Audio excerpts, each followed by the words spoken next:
A vote against this growth is a vote for higher income taxes. That's the stance 5 leaders in St. Joseph County are taking when it comes to future data center developments. And the only way to avoid either income tax increases or cuts to critical services like public safety is for us to grow and to have more, to expand the tax base. South Bend Mayor James Mueller signed off on this letter expressing support of the 2 upcoming data center projects in St. Joseph County. His name serves as a stamp of support for data centers alongside Mishawaka Mayor Dave Wood and 3 St. Joseph County commissioners.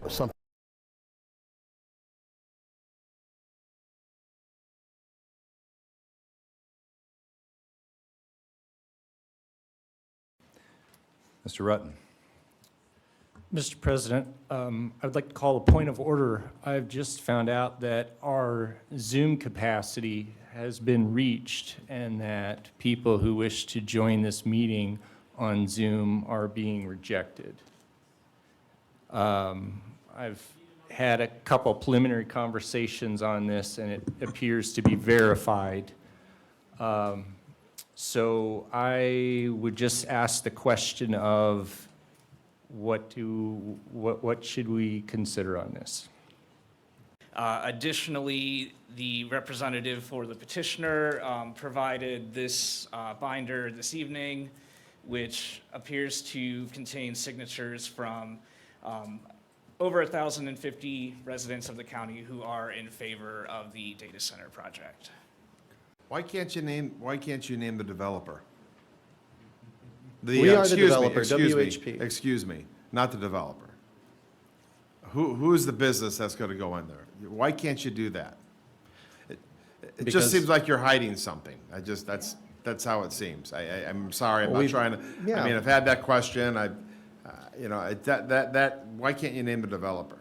Well, I would say it's like someone that builds a building that they're going to lease to somebody else. You know, like, well, who's your end user going to be? Well, we're the developer. We're saying that we are going to step forward and build this project. There is going to be a development partner because, again, the IURC requirements don't want people and organizations that don't have exorbitant amount of monies getting into this business because there's too much downside if it goes wrong. So it has to be a well-capitalized group.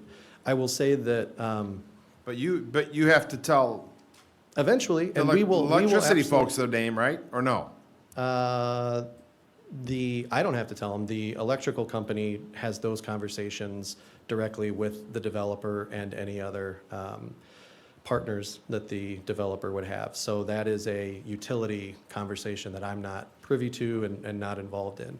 The end user will absolutely be named. It would be an American company. It would be, as we just talked about, a very short number of companies can even make the cut to meet the Indiana-Michigan IURC order. But to be completely transparent and honest, there has been a lot of instability that the end user has said that they don't want to be associated at this time if the project is not viable. If the project is not viable and the county doesn't want it, Godspeed, they will move on and go someplace else. But the rezoning has nothing to do with an end user. A rezoning has to do with what the use is. We're not hiding the ball. You've seen the site plan. It's 14 data center projects, or say 14 data center buildings. It's going to be 14 data center buildings.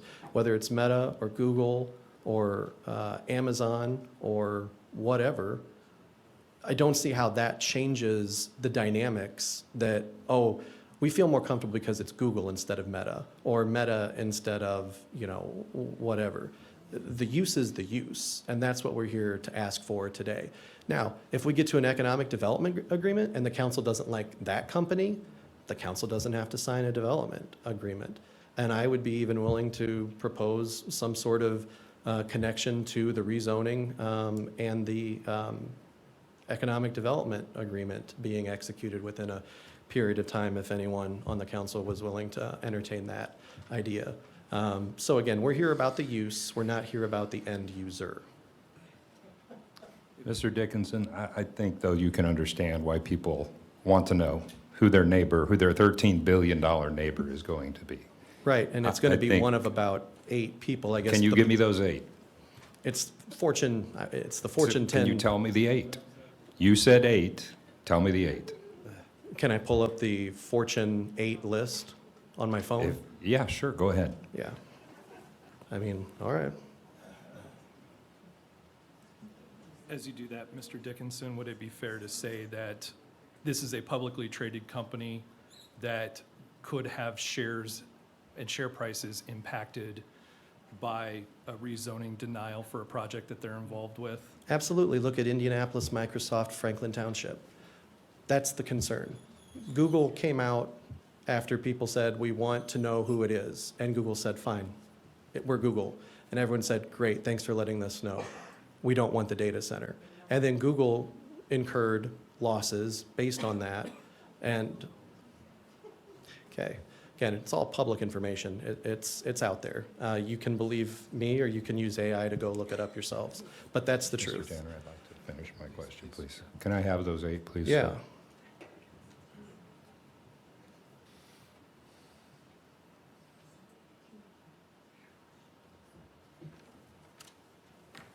Walmart, Amazon, United Health, Apple, CVS, Berkshire Hathaway, Alphabet, also known as Google, ExxonMobil.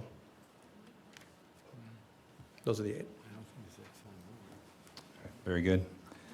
I would like to ask Mr. Shalio a question, if he's willing to come up and answer it.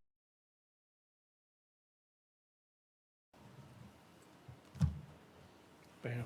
Derek Dieter, county surveyor, former city council person, former commissioner. So one thing you all need to clean up, which isn't possibly your fault, the only thing the people out there and downstairs got to see, which is you guys. So that camera pointing to you, they didn't see the data, they didn't see the maps, and they didn't see any of the speakers. So whenever you do that next time. Several things are quite disturbing to me. One, I don't see Mayor Mueller here. I don't see Mayor Wood. I don't see Commissioner Baxmeyer. I don't see Commissioner Hazen, because they thought it was so important to do a letter and to do a press conference because they're so in touch with the community, they couldn't even show up to hear the public on one side or the other. Secondly, I think Jimmy and 153 and all the union people are awesome. They work hard. They make this county go. But I'm going to disagree with them on this subject matter. Is the attorney who was up here for 2.5 hours or so, is he gone? Do you know? No, it's a serious question, because I want to know. Mr. Dieter, direct your comments to the council, please. Okay. Mr. Schetzel, will Yes, you sir. ask him if you see him again, where he got the 100 or 1,000 signatures, and if any of those people are here? Apparently they're not, because nobody else spoke against it. Okay. I'm not done. Also, when you go to this, all of us, me also, we go out every 4 years and we talk to the public. We ask them to vote for us because we're going to represent you, the public, the voter, okay? That's our job. That's your job to listen, which you guys are doing. And it's disingenuous for some politicians to go out and play the tax thing, play the fiscal cliff, play all these games to attempt to scare people. I was a policeman for 39 years. I went through 6 different mayors. We went through 9/11, we went through COVID, we went through recession, the fiscal cliff. Everybody scares the voters and attempts to scare you, but you guys are brighter than that to know we're going to be fine. We're still getting all of that revenue from everything out on State Road 2, north and south, when it wasn't supposed to go north of 2. But the whole process of this is what things are supposed to be. And I thank everybody. Probably 30% of the people were here left because of a long presentation. So with the 30 seconds I have left, again, I'd like to thank everybody on both sides. I think this is not the right thing to go out at this time. I think you guys were very smart in saying, let's put a pause on this. Let's see how this goes. Let's see if it's more productive for us to see what happens down the road with everything that's being built there. And other than that, peace for life. Thank you. Good evening, President Citro and the esteemed county council members. I'd like to say good evening or good morning again to my own councilwoman, Councilwoman Shabazz. I'm Oliver Davis. I live at 1801 Nash Street, South Bend, Indiana. 33 years ago, when I first moved to this area, I lived at 31745 US 20 in New Carlisle with Don Hills and Barbara Hills. So New Carlisle was my first home when I first moved here. You know, I listened to the speaker earlier tonight. He talks about non-disclosure agreements. And no, we don't have non-disclosure agreements that I'm aware of. However, when I saw my Mayor Mueller come on and signed an agreement, I was concerned because of the fact that no plans were publicly discussed to our city council, and I'm a city council member at large, as you well know. This is my 14th year serving on the South Bend City Council, where I've been the past president in the town. I've been vice president. Currently, I'm with our city plan. I am with our finance committee. I am chair of our zoning. Nothing was brought to our committees. And so to see our mayor sign this agreement without consulting with us and consulting with a lobbyist concerned me, because the lobbyist is not electing us, the people are electing us. And I had great concerns when I represent the entire city of South Bend. And when I think about that, it bothered me when our one of the speakers said that pop-ups may come up, and we have a pop-up. The farmers called me, several of them in my area called me on Sunday and showed me another pop-up. This is the ethanol plant that I have our councilman right around the ethanol plant. There is 301 acres of a data center coming. 10 data centers are coming right by the ethanol plant. And it's coming within a 1 year. And has our mayor discussed this with us? Absolutely not.